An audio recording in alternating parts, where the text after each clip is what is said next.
Is there some? Were we going again? Hey, John. What's going on, Kat? How you doing? It's I don't know great what music. I'll listen to it all we day. got this. We got the show music happening twice. Thank you, Billy Hinton, for that. So we got. Yeah, well, that go. Oh, okay. I think I just killed one. So are we good? Yeah. Okay, we're good. Okay, awesome. Hey, everybody, welcome back over to Performance Shift. As we are trying to get, I'm trying to get myself together here because this is, I was like so late this morning.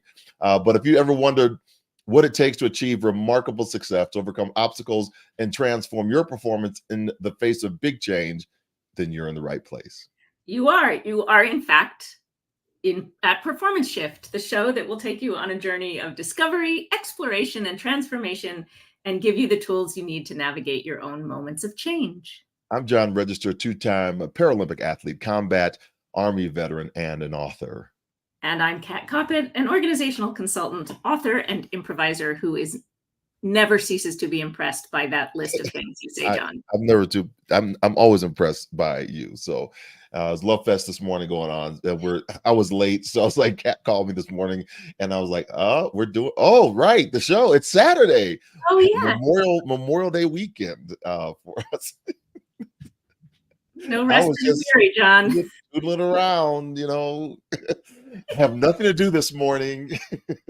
Yay, vacation. Nope. I got vacation time.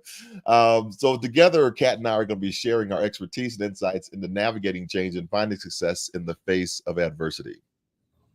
That's right. We are theoretically here every Saturday at 7:30 Mountain Time, 9:30 Eastern, every other Saturday, give or take. And you can also catch us asynchronously on Facebook, YouTube, and LinkedIn. So if you've been enjoying these episodes, please select the notification bell and share it with a friend. This is great, Kat. I'm excited about today. I've been talking about this topic with my 90-day leadership sprint team. We had our first session, or actually second session, because no one showed up in the first one. But we have office hours and no one's coming. But the second time we had two amazing women who were on, and we had a great coaching session with those two. One was in Denmark and the other one is in California, and we met across the water, and it was great. I learned a ton. That's why I like doing these sessions, because we just get a chance to learn. And so if you have any questions that you have for Kat or myself during the show, I'm monitoring the comments, and you can put your comment in there when you get a chance. All right. So what's our topic, Kat? What are we doing? I'm actually really excited about this topic today. We're talking about listening for story or to story, as opposed to just storytelling, which we often, it's one word, right? Storytelling. When we think about story, we often think about how are we going to tell them? But there's something very powerful about thinking about how do we receive story? How do we listen to it? How do we learn from it? And also, how do we help other people discover and craft their own narratives?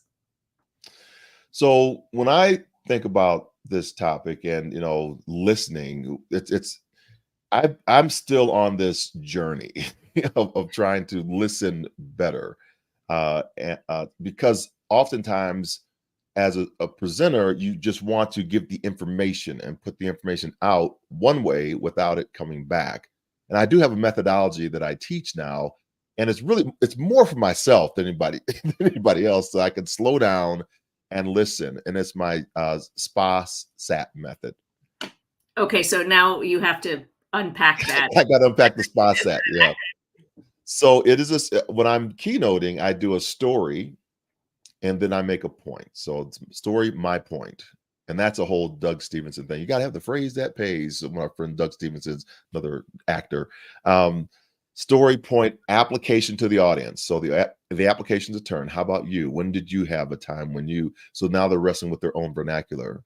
And then story, point, activity, then an application, then activity. So we do an activity to lock the learning in, debrief the activity, and then we do a synthesis. So I try to, once I hear what's coming back, so that's me listening, I'm listening for the key clues that are going to go back to the main point that I made.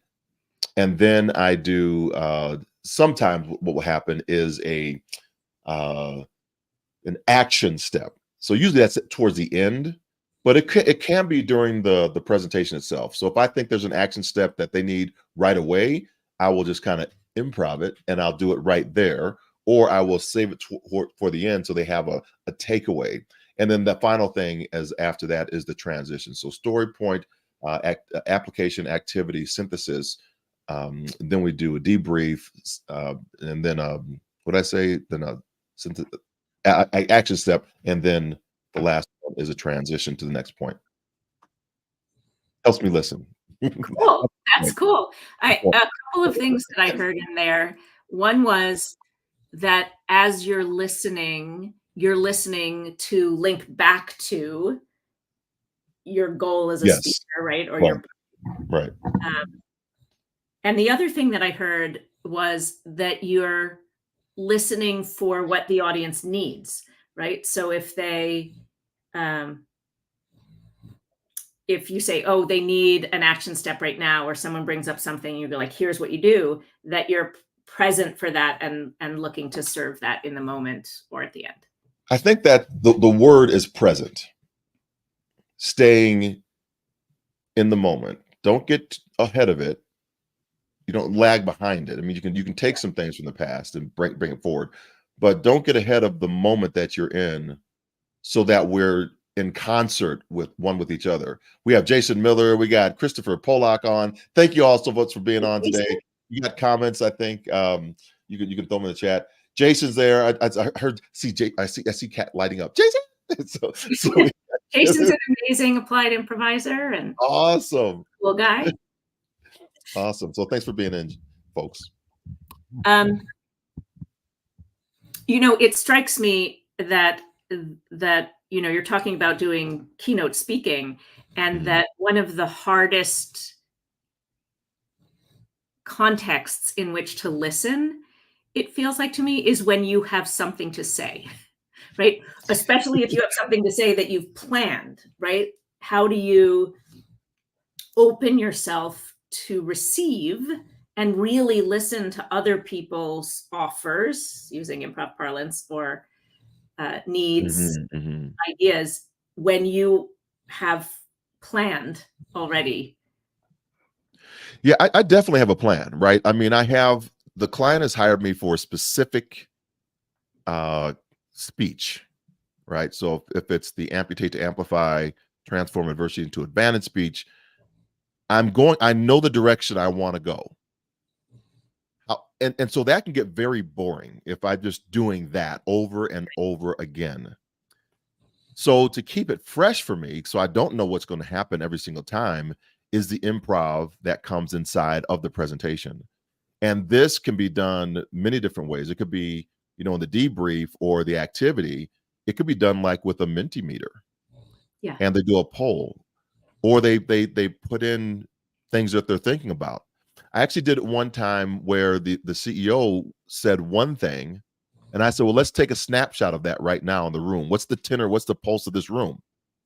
And he was like, oh my gosh, because it's one thing for us as leadership to think what our employees need or where they're at, especially in this time of mental health, and we haven't really honored the pandemic. I just spoke to a baccalaureate program for the Air Force, and this is the first generation of kids that didn't have a graduation. So their 20th, 30th, 40th reunion, they're not going. They're going to go back to a car that came by and did the drive graduation. So they didn't have that. So the pandemic continues to remain with us, and there's a gap because leadership just wants to go back to the way it used to be. So I love that spontaneity, and say this is the delta between what you're looking at right now. And here's a few suggestions on how to frame it or fix it or think about it differently from outside of your industry. Because it's hard to see it inside your industry. It's easier to see it from somebody else's point, because I think every time, at least in my experience, people think their own Kool-Aid is their own Kool-Aid, you know. Well, yeah, I mean, it makes me think that it's easier to listen if I'm from the outside. I mean, it's the value of consultants, right? And Mhm. external speakers is I don't already feel like I know. I don't Right. have the same ambient narratives, to use a term we've used before, of like, oh yeah, I'm listening to the first thing you say, and then I have my own associations or my own opinions, or I feel like I've heard that before. We're able to show up fresh and also probably not triggered as much as if it's our own family, right? Or our own context. Yes. Yeah, I believe that that's right. And so as when I'm, kind of going through it and listening to understand, um, I was talking about the leadership sprints that we just had, and I have this executive session that's coming up that came up a couple days ago. Mm. I think it was actually yesterday. So all my days just run together. So No, long it was not long ago, and it was nice to just sit and listen to these two amazing humans ago. Mm. talking about the growth that they were having. I mean, the one woman from Denmark, she was saying, um, I've done so many trainings and, poured so much, money into this and that. She said, I've gotten so much out of this in 1 hour. And, that just, not to toot the horn, but it was heartfelt, right? It was one of those things that just said, you're in the right space. Even though we just have two people showing up and we're at the beginning of this journey. Yeah. It was just, and then the other woman, they were just bantering back and forth. It was just a beautiful experience. And so it makes me want to just do more for those community. But it wouldn't happen if I wasn't in the mindset of just listening to what they were hearing in the content. I could have just been Right. charging right down the slide presentation, right? Instead of pausing to hear what people were actually receiving.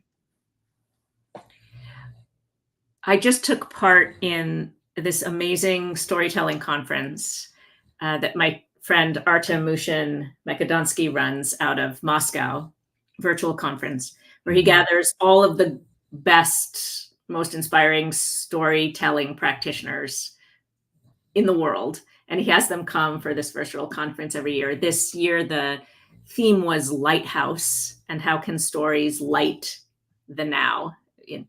We have some darkness out there right now, and we need some, good stories. How can Right. storytelling help? And there was a wonderful speaker that I listened to who is a traditional story. He uses traditional stories as opposed to just, personal stories. Mhm.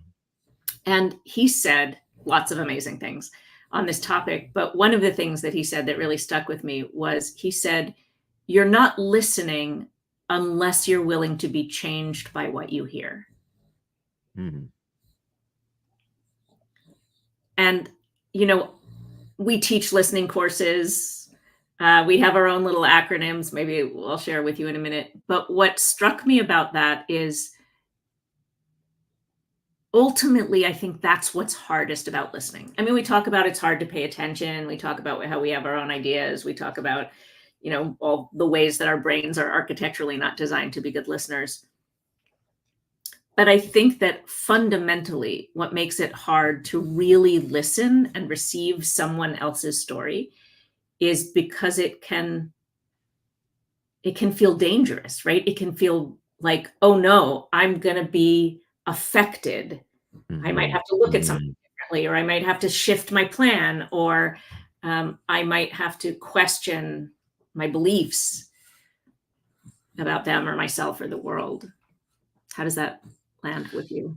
Yeah, I got goosebumps just thinking about it. I was like, "Oh my gosh, Cat's gonna change me right now in this." Listening. I'm listening. I'm listening. I have to change. She's gonna change me. Um, no, this is. I was just sitting in it. I was listening to those words, and I wrote it in there. But I think that is it. Are we willing to shift the way that we act and behave based upon the new information that comes in, or are we just listening as platitudes and just I'm being nice But really, the nicety when I really heard you is, I'm going to change my behavior possibly, because of what I'm persuaded by what you have said, that I'm going to look at myself differently. Mm. I want to challenge. I want to challenge my, um, going back to the story of the keynote speech. I'm going to challenge the way I'm thinking. So it's like going out to the audience and saying, write write me another ending for this, my keynote, that you think is more poignant, makes the point better, and then I do it Yeah. instead of blocking it, right? Instead of yeah, Yeah. but Improv, yeah, but improv terminology, yeah, blocking. yeah, blocking, yes. And I think that's the essence of it. And I believe, as I'm thinking even more on it right now in the keynotes, I know I've done this a couple times with clients. Not that I've changed an ending, but there's insight that comes that I never thought about. And even in the presentations now, I'll say, we need to break models before models break us. Mm. Yeah. I was just at the Dan Pink. I was just at the ATD conference, the Association for Talent Development Yeah. International Conference in New Orleans this past week, and another wonderful. So I've been getting to listen to all sorts of wonderful people. Dan Pink, the author, and Yeah. I trying to call him. I guess he's a psychologist. He's an author. He writes on psychology a lot, right, and on sales. Has a lot of famous books. His latest one is on regret, which is everybody should go out to his latest book. He has some good stories in there. Mm. But he gave us, he started with some questions and then said, I'm not going to answer these questions. I don't think we can think our way out of or talk our way into the answers to these questions. And he was sort of talking about what you were talking about a minute ago, like how we're in this new world, right? We can't go back to the way things were.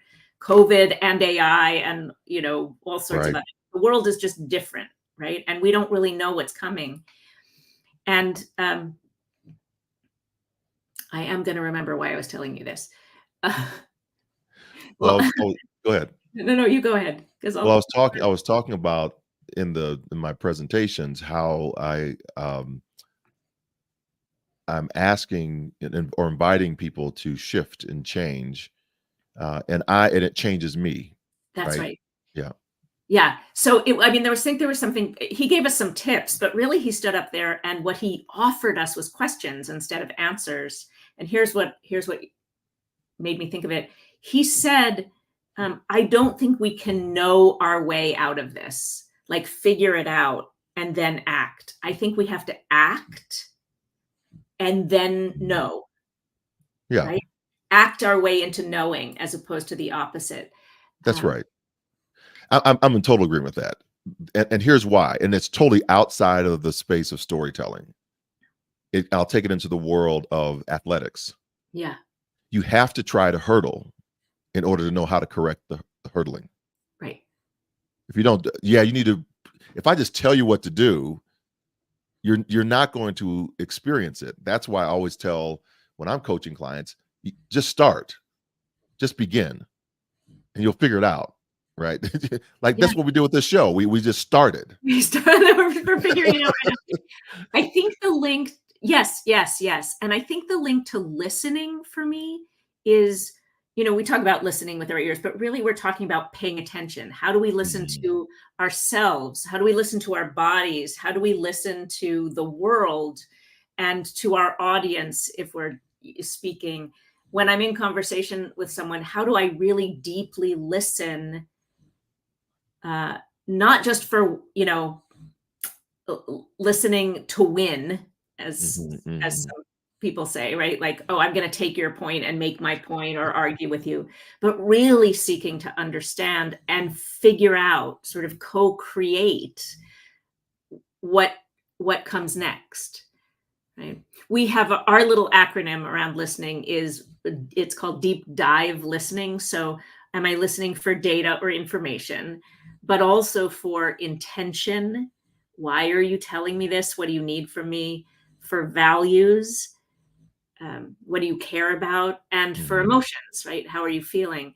And if I'm listening on all of those levels, data, intention, values, emotions, deep dive listening, um, there's so many more ways for me to be impacted and be changed, but also so many ways for me to yes and you, to use improv language, right? To Mhm, mhm. accept and build with what you're offering and to find commonality and insight as opposed to feeling like we're going to debate or I'm going to argue.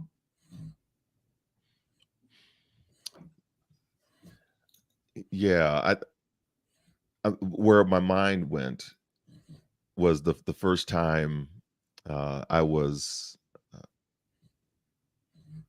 being instructed because I was with a company as their spokesperson, the American Chemistry Council, Plastics Council, and they were teaching me how to answer questions without answering the question.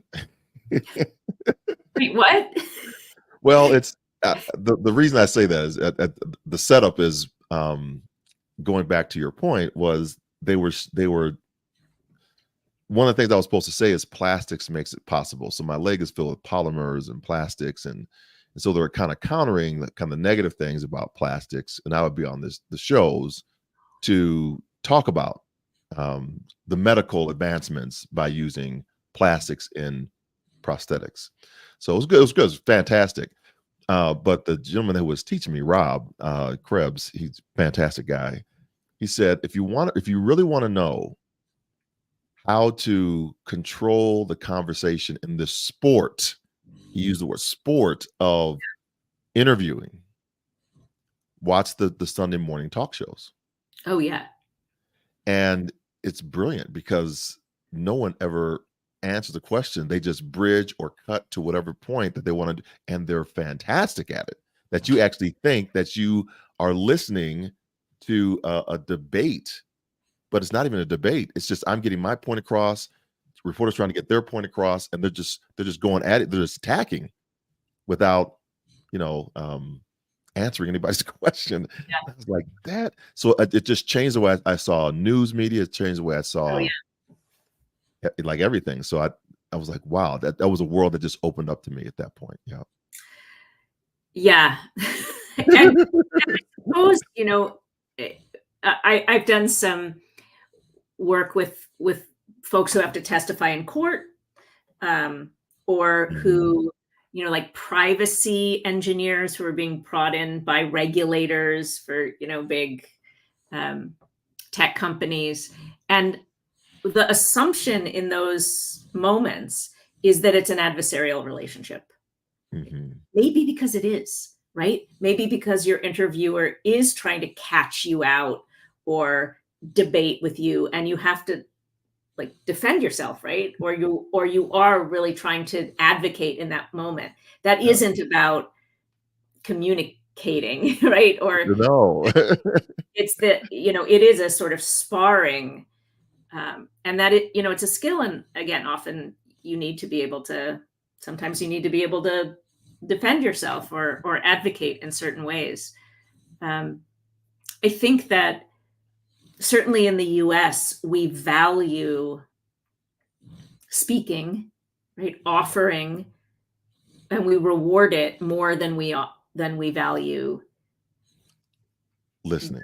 the skill of, I mean, unless I guess you're a therapist, right? Like then people are like, oh yeah, you should be a good listener. But there's a way that I think, um, when I think about the power of story to communicate, this idea of how do I really hear and receive your story, maybe just for your benefit, not even for my benefit at all, right? So one way is, oh, I'm going to be changed, I'm going to be moved. But another is, Mhm. how do I support you to develop and grow and achieve if I'm a manager or a leader or a coach, because I'm listening to you so well, right? How do I listen and say, wow, it sounds like this is what's important to you? Or it sounds like you tried some things and it was frustrating. Tell me more about what happened and why that didn't work, right? As opposed to, here's my idea. Yeah, I was smiling earlier with the comment on the not listening, but the adversarial piece of it. Yeah. Because those wires can get crossed. So if you're thinking that you're going into a combative situation and the other person doesn't see that, then we just have misread the entire. Yes. So I was on my first show for that. Was up in New York. Was with Paula Zahn, had a show. Yeah. Hardball. Something I can't remember what's the name of the show, but well, if you call it hardball, what do you expect? It was hard. It was, oh my gosh. And so I was going to be on this show. So I'm thinking all this stuff is in my head about these plastics and all this. And my line was, plastics makes it possible. That's what I wanted to come out a couple times. Just plastic makes it possible in my lane. And so I'm in the green room, and on the set at that time is George Stephanopoulos. And Paula Zahn and him are just going at it. And I am just getting totally freaked out. So George leaves, I go in. Paula says, "Hey, John, how you doing?" And I said, "That's the setup." she's going to grill me on this. Nice, she's just trying to be nice to butter me up. And she's all these stories I started putting in my head. And in the first question, she just gives me the softball, is like, "So just tell us a little bit of why you're here today, John." And with all that stuff in my head, I just blurt out, "Plastics makes it possible." I love it. I love it. I love it. Well, I mean, I think I love so much about the story. One is that, when we talk about like, who are we listening to, right? Obviously, you're listening to the person, right, who's speaking right. at the moment. But we also have to listen to ourselves, right? What is the self-talk? We talked about this in an earlier episode, right? What are the stories I'm telling myself that are directing me or guiding me or changing me in any given moment? And are they helping me to be more present and listen to the other person, or are they, interfering and blocking? Right. Not all self-talk is bad, but a lot of it can be unhelpful. Right? Yeah, absolutely. So we have Dan O'Connor's on. Dan O'Connor's on. Yeah, Dan O'Connor's brilliant improviser and author. Awesome. Love this. All your people are on today. That's great.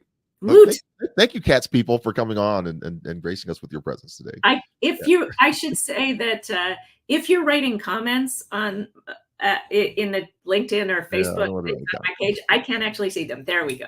Yeah, there goes. Dan says hi. Hey, hi. We'll put you up there, Dan. Boop. Hi. Dan's amazing. Hey. I feel like I should have like the picture around here somewhere. So to put the titles in the chat and we'll. Okay, yeah. Dan, what's the title of your book? If you can put them in if you put your title in there on your book, I'm going to put it onto the Performance Shift sub third. So just put it in the chat. I can see it and I can highlight you. So thank you for being on. We really appreciate that. So let's play a game. Oh, play a game. Do you want to play a game? I do want to play a game. So here's the game. Life Unscripted and Ensemble are Dan's books. They're fantastic. And they're all about applying improv in real life, not just as an individual, but as a group. And everybody should get them. Okay, so our game today is, I have two in my head, so I'm like figuring out what do I want to do. Here's what I want to do. I just want us to practice listening as a storyteller. So you're gonna give me just using some of the tools that we have, like from improv or story. So one of them is the story spine. I think we've talked about the story spine before. So a platform, a catalyst, consequences, climax, and then a new resolution, right? I'm going to listen with the story spine in my head. what I want you to do is just start with like a sentence or a fact of something that happened. And I'm going to see if I can coach a story out of you by thinking about the spine in my head and then helping you fill things in. Okay. So just start with, I don't know and what's for everybody that's out there, okay, so I'm like not the improviser, and so you, Kat you don't is. have to be an improviser, just because this is on me. You're going to say something and I'm going to see if I can help you Okay. fill in the story so I understand it, but also so you understand it. So is there something that happened recently that was important to you or that delighted you or bothered you? The thing that happened most recently that did it was what I just kind of shared a little bit earlier was this executive coaching Mhm. session. That excited me because I'm trying something new this year and really listening to the people who are in my group, and they say they want to stay connected. And so I came up with this JR's 90-day leadership sprints. So we have these 4 different sprints that go on throughout the year, or whenever you go through the course, and then we will have like an executive coaching session. We want to get other people involved, so it's just not me. Other people can facilitate, and so we're having that, and I'm really excited about that because the group it's starting to grow, and I'm Amazing. yeah, I'm really happy I'm about it. I'm curious about what how did you come up with this idea, or how is this different from what you were doing before in terms of connecting with people? I came up with the idea. Well, I think the idea's always kind of been in the back of my head, but I never knew how to corral a group of people together. Mm, So during my keynotes now, I use a survey tool called Talkadot, and I'll put the link in the chat. And Talkadot, about maybe 7/8 of the way through the presentation, is a survey third-party tool that I get a snapshot of what people are thinking about the presentation in real time. And at the end of that, a report comes back to me, and that report gives me people who are in the audience that say, "Oh my gosh, I want to book you right now." And then there are others who are like, "Can't book you right now, but I want to refer you to somebody." And third are people that just want to stay connected. And after about 8 sessions or 8 months of this, I realized I had about 5,000 people who just wanted to stay connected. And the light bulb went on. Oh my gosh, let me ask them how they want to stay connected. So I went back and asking them, and they said, "Well, we'd like to, just kind of come online and just and have a powwow." I don't know if that was, so I just said, let me create the forum. So that's how that came into being. Brilliant. And then you had your first one. So I had my first, we've been doing it for about, the first time I did it, I was trying to just open it up, kind of like we do here. Mhm. Failed miserably, for the launch. It was like, it was crash and burn. It was horrible. So I got some help, and a gentleman named Rashad out of Atlanta. And so he helped me really build the community page. I wanted to own a community, hold the community, and I used Mighty Networks for that. So I'm building community over there in case anything changes. I just have the people just stay in that ecosystem. So that's why it's kind of building slowly. But he's launched it, and now after about 3 months, we have about 8 to 10 people that are in the group, and we have another 150 that are out. It's kind of like I Amazing. call it kind of free group, or kind of the general population area. So it's really great because I get a chance to talk to both of them, but I give the deep dives and those executive sessions inside that paid group. Brilliant. And it's not a lot of money. I mean, it's really pretty. Yeah. So that's why. So I'm talking too much about the program. So No, it's okay. But I think it's great. What feels different for you now or possible for you now that this is launched? I think what the most thing that feels different is, oh my gosh, I've actually done that. I'm actually doing something. I'm actually coaching now. And I've said I never really wanted to be a coach in that way. Because I thought it was going to be like too much work, or I had to come up with all the ideas and all the, it was just overwhelming to me because I was telling myself a story that really wasn't tested or valued or true. As we said earlier, I didn't put it into action. And when I put it into action, I found I really don't have to do all that stuff. I know the content. I can have somebody else just help me organize it. And I can just, Rashad even did the slides for me. So I didn't have to put that all together. So I was like, oh, so that freed me up to think about other things to do. So I did my first live in the groups, right, yesterday. So it's just opening up other things just to stay connected with people who are like-minded. It's not for everybody. It's just I told them yesterday, we should be creating after our own kind, right? So apple trees produce apples, oranges produce oranges, corn produces corn. Inspirational leaders should be producing inspirational leaders.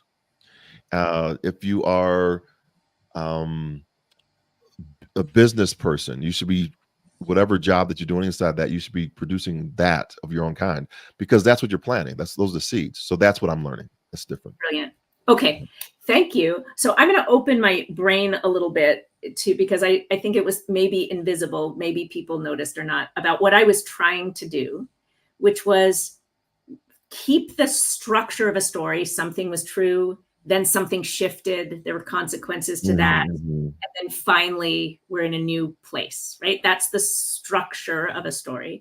And I was trying to listen and fill in those blanks or ask questions that would guide the conversation to help you tell your story, right?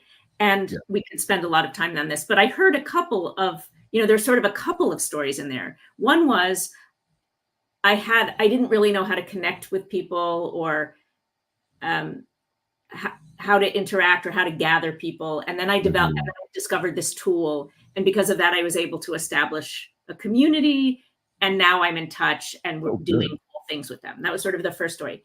The second was another story I heard in there was it used to be that I didn't coach or form groups because I thought it would be too hard and too much work.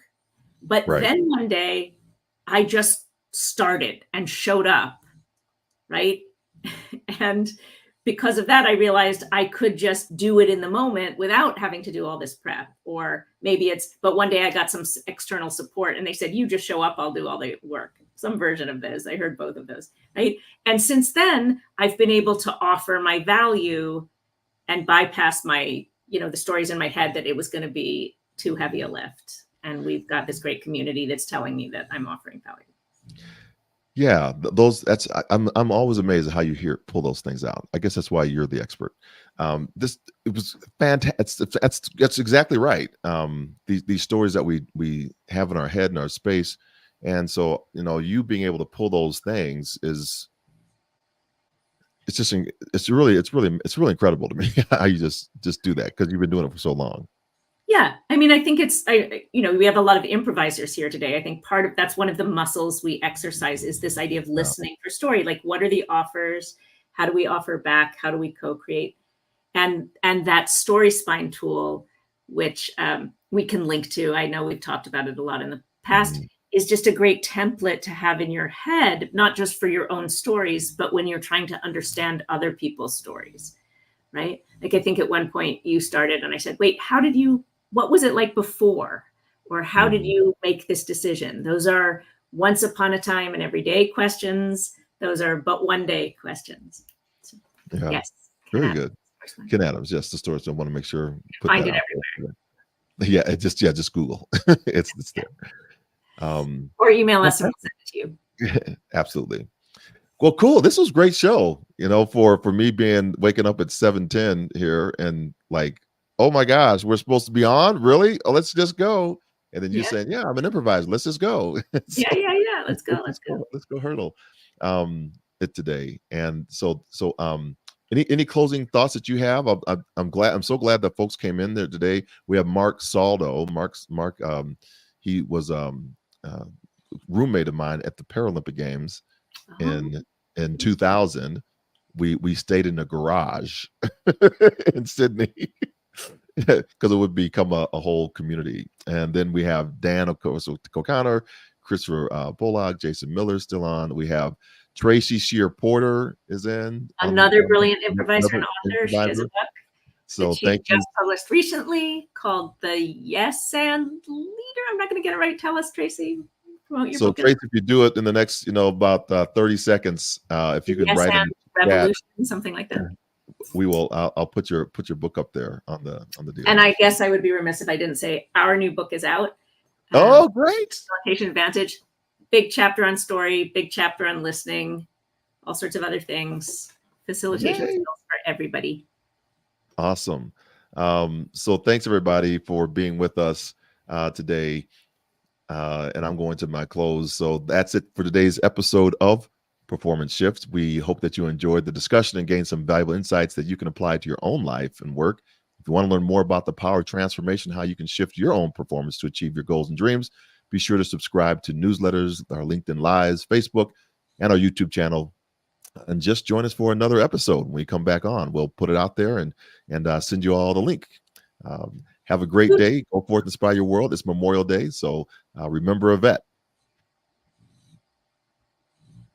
And we'll talk to you soon. I'm going to remember you, John. Thank you. I appreciate that. All right, everybody. We'll see you again on another Saturday morning. Bye for now. Bye.